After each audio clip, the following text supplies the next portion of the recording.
Hello everyone, দুটো বিষয়ে আলোচনা করব। SIR 2025-26 for West Bengal. দুটো ইম্পর্টেন্ট বিষয়ের উপর ফোকাস করব এই ভিডিওতে। কি দুটো ইম্পর্টেন্ট বিষয়? এক, লজিক্যাল ডিসক্রিপেন্সি হিয়ারিংয়ে আপনার ন্যূনতম ডকুমেন্ট কি লাগবে। দুই, লজিক্যাল ডিসক্রিপেন্সির ক্ষেত্রে যে ডিসক্রিপেন্সি ইন ম্যাপিং যেটা বিএলও অ্যাপে দেখা যাচ্ছে, সেইখানে ঢুকলে দুই রকম জিনিস আমরা দেখতে পাচ্ছি। একটা গ্রিন কালারের কলাম যেখানে ভোটারের নাম থাকছে এবং ভিউ অনলি ডিটেলস দেখা যাচ্ছে। দ্বিতীয় অপশন হচ্ছে একটা হোয়াইট কালারের অপশন যেখানে গিয়ে অ্যাকশন টেকেন নেওয়া যাচ্ছে। কি কি অ্যাকশন টেকেন নেওয়া যাচ্ছে? যে কারণে ডিসক্রিপেন্সিটা এসেছে সেখানে পার্টিকুলার দুটো ডকুমেন্ট আপলোড করা যাচ্ছে। এক, প্যারেন্টস ডকুমেন্ট, প্রথমেই হচ্ছে 2002 সালের এক্সট্রাক্ট, তারপরে প্যারেন্টস ডকুমেন্ট, যদি জ্ঞান ফাদার দিয়ে করেন তাহলে জ্ঞান প্যারেন্টস ডকুমেন্ট, এবং তারপরে বিএলও অঙ্গীকারপত্র। তারপরে সেটা সাবমিট করলেই সেটা সঙ্গে সঙ্গে চলে যাচ্ছে গ্রিন জোনে, হোয়াইট জোন থেকে, মানে ডকুমেন্ট আপলোড হয়ে গেছে। এইটার পরে কি আপনাকে আর আসতে হবে না হিয়ারিংয়ে? একটা জিনিস ক্লিয়ার করে বলছি, যতগুলো লজিক্যাল ডিসক্রিপেন্সিতে নাম এসেছিল বিএলও অ্যাপে এবং এইআরও এবং ইআরও সাহেবদের লগ ইনের, সমস্ত কেসগুলোর হিয়ারিং স্টেজে যাচ্ছে এবং তাদেরই হিয়ারিং এখন চলছে। এইবার আসি ন্যূনতম ডকুমেন্ট কি নিয়ে যাবেন ফর লজিক্যাল ডিসক্রিপেন্সির জন্য। ন্যূনতম ডকুমেন্ট নিয়ে কথা বলবো আমরা, শুধুমাত্র লজিক্যাল ডিসক্রিপেন্সি হিয়ারিং এর কথা বলছি, আনম্যাপ কেসের কথা বলছি না।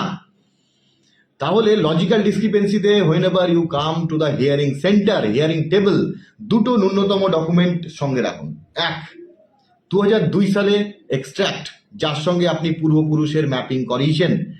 2002 সাল বা যে কোনো ইন্ডিয়ান স্টেটের লাস্ট এসআইআর এর পূর্বপুরুষের নাম লেখা আছে সেরকম পেজটার জেরক্স। দ্বিতীয় ডকুমেন্ট হচ্ছে সেই পূর্বপুরুষটা যে আপনারই সম্পর্কের কেউ, মানে বাবা বা দাদু বা দিদা, সেইটা প্রমাণ করার জন্যে আপনার কাছে যেগুলো সরকারি ডকুমেন্ট আছে, সেটা হতে পারে আধার কার্ড, হতে পারে প্যান কার্ড, হতে পারে ড্রাইভিং লাইসেন্স, হতে পারে whatever you have government document, এই দুটো হলেই। এবার দুটো বিষয়ের পার্থক্য কি? 2002 সালের এক্সট্রাক্ট, যেটা আপাতত অ্যাজ অন ডেট 21/1/2026 তারিখে আমাকে লজিক্যাল ডিসক্রিপেন্সিগুলো আপলোড করার জন্যে, প্রথমে আসি আপলোড, তারপরে আসি ডিসপোজাল। আপলোড করার জন্যে আমার 2002 সালের এক্সট্রাক্টটা হলেই হচ্ছে, তারপরে কোনো ডকুমেন্টই আমার লাগছে না। তাহলে দ্বিতীয় বিষয় যেটা এলাম, যে সম্পর্ক প্রমাণের জন্য এটা কেন দরকার? কারণ হিয়ারিং টেবিল বা এইআরও বা ইআরও সাহেব বুঝে নেবেন যে এই সম্পর্কটা প্রতিষ্ঠিত হলো কি না।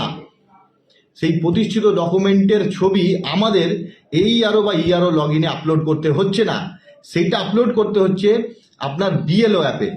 এইবার আমি একটা ভিডিওতে আলোচনা করছি which portal is most powerful and most important for disposal of forms. সেটা হচ্ছে এইআরও এবং ইআরওদের লগ ইন, কারণ এখান থেকেই ফাইনাল ডিসপোজাল হবে। এইখানে যে আপলোডগুলো হচ্ছে সেখান থেকেই আমি ডিসপোজালের দিকে যাব। সো আশা করি ভিডিওটা কাজে লাগবে, কনফিউশন রাখবে না। লজিক্যাল ডিসক্রিপেন্সির জন্য ভয় পাওয়ার কিচ্ছু নেই। এরপরে আপনার যা name mismatch, age mismatch, progeny mismatch, more than 6 progeny, সেগুলো নিয়ে আমি আরেকবার বলে দিই, এইগুলো নিয়ে আপনার টেনশন করার কিচ্ছু নেই। আপনি আপনারটা প্রমাণ করবেন, আপনি আপনারটা প্রুভ করবেন। যদি কারোর এজের পার্থক্য 15 বছরের কম হয়, তাতে আপনার করার কিচ্ছু নেই, আপনি এর জন্য আলাদা ডকুমেন্ট বানাতে পারবেন না। হতেই পারে আগের টাইমে অল্প বয়সে বিয়ে হতো, তার জন্য সন্তানও খুব তাড়াতাড়ি আসতো, তাই বাবা মেয়ে, ছেলে বা বাবা মেয়ের মধ্যে সম্পর্কের পার্থক্য, মানে এজের পার্থক্যটা অনেক কম আছে। তাই এই সমস্ত বিষয় নিয়ে টেনশন করার কিচ্ছু নেই। আপনার কাছে যাবতীয় ডকুমেন্ট যেগুলো আপনি স্যাটিসফ্যাকশন মনে করছেন, হিয়ারিং টেবিলকে বোঝাবেন, সেগুলো সঙ্গে রাখুন। 2002 সালের এক্সট্রাক্ট মাস্ট, তার সঙ্গে সম্পর্ক প্রমাণের করার জন্য ডকুমেন্ট মাস্ট। এরপরে যেগুলো আছে আপনার ডকুমেন্ট দিতেই পারেন। আনম্যাপ কেসের ক্ষেত্রে একটু আমি টাচ দিই। যারা আনম্যাপ আছে, 2002 সালে পূর্বপুরুষ দেখাতে পারেননি, তাদের ক্ষেত্রে 13 দফা ডকুমেন্টটা মাস্ট লাগবে।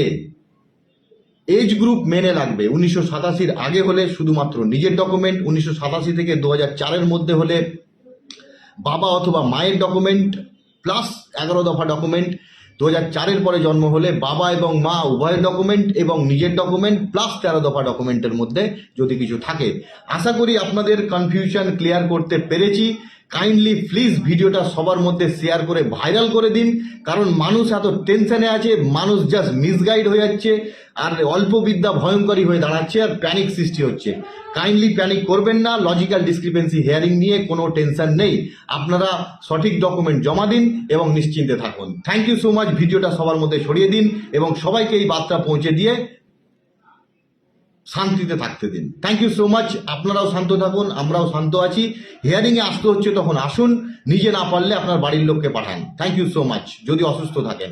আর যারা ভিন দেশে আছে, ভিন রাজ্যে আছে, তাদের পক্ষ থেকে অবশ্যই তার ফ্যামিলি মেম্বার আসতে পারে। Thank you.